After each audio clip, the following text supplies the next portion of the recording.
Havana, Cuba, one of the most unique places you'll ever travel to that will place you back 50 years in time.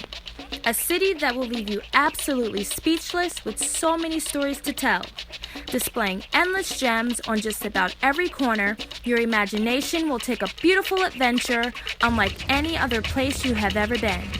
A destination on just about everyone's bucket list, Havana presents a beautiful atmosphere full of vibrant, colorful houses, picturesque views, charming historic buildings, and thousands of brightly colored classic American cars that are at least 30 years old. You can escape the city's pace and retreat to one of Cuba's many beautiful and famous beaches, where you can walk along miles of warm white sand and swim in crystal clear waters. You can spend your time relaxing under the sun or mingling with other tourists and locals. Cuba's beaches will not leave you disappointed. Back in Old Havana, you can spend your afternoon exploring museums, craft markets, and art galleries. Old Havana is also flooded with lots of bars, cafes, and countless restaurants where you can drink Cuban rum and delicious mojitos. You can enjoy a night on the town on one of many rooftop bars where you can listen to live salsa music. A great atmosphere with friendly people enjoying cocktails and cigars while conversating in the midst of stunning architecture spanning hundreds of years. But there is another side to Cuba. Cuba is more than just colorful architecture, cigars, and classic cars. Cuba presents a feeling in one's soul that can only be felt once you're immersed in the island's culture. Being able to witness how Cubans take so much pride in their country and are attached to their traditions is a beautiful thing to see. The beauty in the ruins and all the art tell a story of life and love. Walking through the streets of Havana opened not only my eyes to the reality of how different their everyday lives are compared to mine, but also opened up my curiosity to dive deeper into the Cuban culture.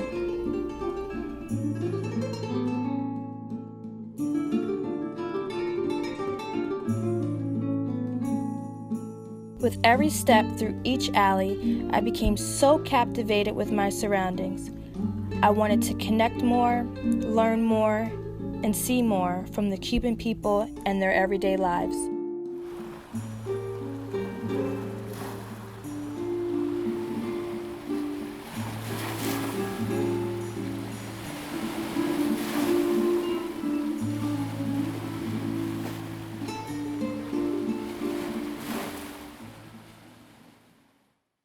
I wanted to learn something from the Cuban culture, so I researched and came across Experience the Real Cuba, where you can get Spanish, salsa, or painting lessons from actual Cuban teachers. I had a chance to talk to one of the owners of the program. My name's Rena, and we're the company that Experience the Real Cuba. I went to Cuba 10 years ago now, maybe 11. I went there initially to learn the language, and I took out the lessons. And I really wanted to do it to help the people that I knew over there, to bring more business to them. And I probably met Joanka about, 2 or 3 years ago, and we hit it off, and we work really well together, and she's really professional. So she coordinates the programs in Havana. She works with the Spanish teachers. She's actually the director of the dance studio, so she runs all the dance programs. And, she can... if anybody wants anything else, like painting or, we've had a few other requests that she's been able to, organise and work out. Yeah, when people are thinking about going to Cuba, they often feel that it's a dangerous place to visit and not very safe, and there's lots of drugs. Actually, completely the opposite. I've travelled in Central America and South America, as well as Asia, but for me, Cuba is safest country I've ever visited.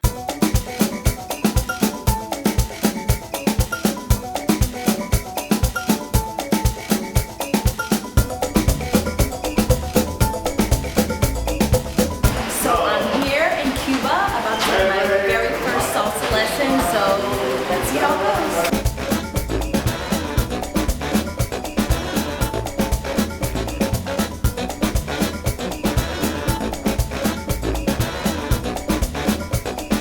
My friend Trinity and I spent the afternoon with a private 2-hour salsa lesson, where we also learned about the history of the salsa dance. El son montuno, que es lo que le llaman ahora salsa. The salsa, the history of the salsa, the name was Son Montuno, beginning from 1939 and 40. or 1940.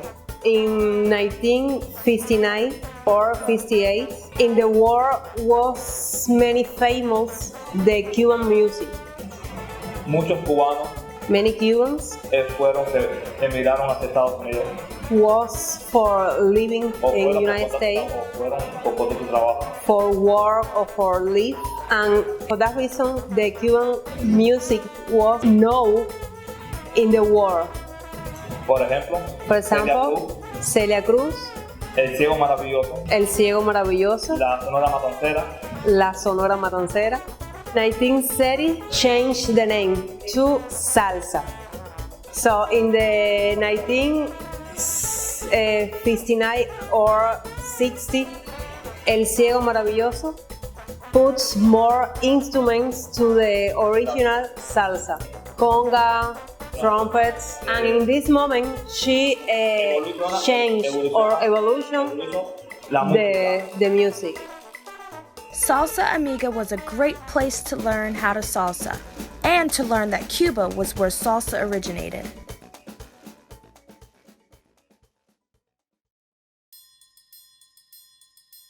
Bright and early, me and my 2 friends, Karim and Kamal, prepared ourselves to help volunteer on an organic family farm called Tungasuk. Just before sunrise, we were picked up by one of the farm owners and rode about 40 minutes to the farm. The farm started 3 years ago. We were looking for a place to grow some things, and we found on the internet this place. When we arrived, it was all full of marabou. Marabou is a plant, a wild plant, so it covered most of the land in the farm. Has a lot of garbage. It was a farm abandoned like 12 years before. So nothing was growing in there but marabou. Alfredo, my son, who owns the farm, he and Annabelle, his wife or my daughter-in-law, and we really worked hard at the beginning. When we arrived, we didn't look that, we were not seeing that well as it was in that moment. We were seeing it as we think it could be someday, as like a dream we have. A nice place. The driver dropped us off at the base of the farm, where we would walk less than a mile up to the owner's house. Around 7 a.m. we reached the farm. Even at this time of day, the temperature was about 80 degrees. We became more and more excited as we walked up the trail and through the farm's beautiful scenery. Not knowing what the day ahead of us would look like, we were ready and eager to help. Energetic dogs and a beautiful 2-story home situated amongst vegetable and fruit trees awaited us at the top. The home displayed a beautiful painting on its outside wall that would set the tone for our day ahead. We were then greeted by Annabelle, one of the owners of Tungasuk. 1 year ago, we started through the volunteering through Give a Day Global. They launched the farm in their website, but now we're coordinating ourselves the volunteering. We don't do just one crop because we have been learning through the local experience, through the local farmers, that it's better and safer for the plants to avoid pests. Okay. Now you eat it like that? You eat it. Yeah, you can eat it. You can try it. Oh, so wow. You eat it. There is the seed inside, and you throw it. Once you eat the meat. Somebody told us it was called. Oh my God! It's so good. I hope you're ready because it's going to be a lot of work today. I'm glad they had roots in your side. Oh, yeah. That's clutch. And just like that, we were on our way to help plant avocado trees. Hazlo completo para que ellos lo vean. El hueco. Ah, el hueco. Sí. No, sí, la quiero de más que aquí, echar que tiene que picar así.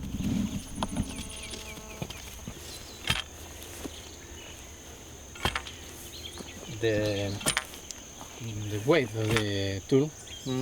Make most of the work. So it's my first time on a farm and I'm so excited to be here.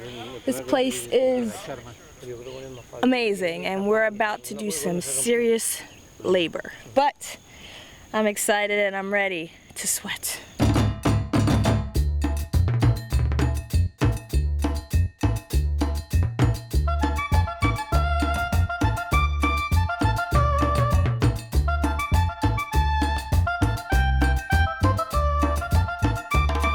Great, you know? I just don't know when we're supposed to stop. We take so much from the earth. It's time that we start giving back. Amen, my brother. See what I'm saying? That's what it means about love. Love. And playing Do beautiful everything music with in the love. background. Do you hear that in the background? Do you know who this is? Come on. Yes. Who is it? Marvin Gaye. It's Marvin been Gaye. for so long.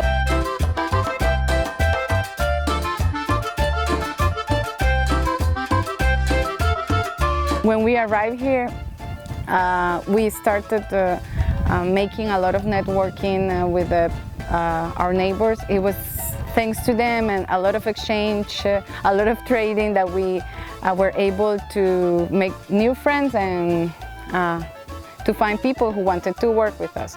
So you could see that there are people in their 60s, 70s, people that are very used to do a lot of hard working in the countryside. Amador, he has been working already here for 2 years.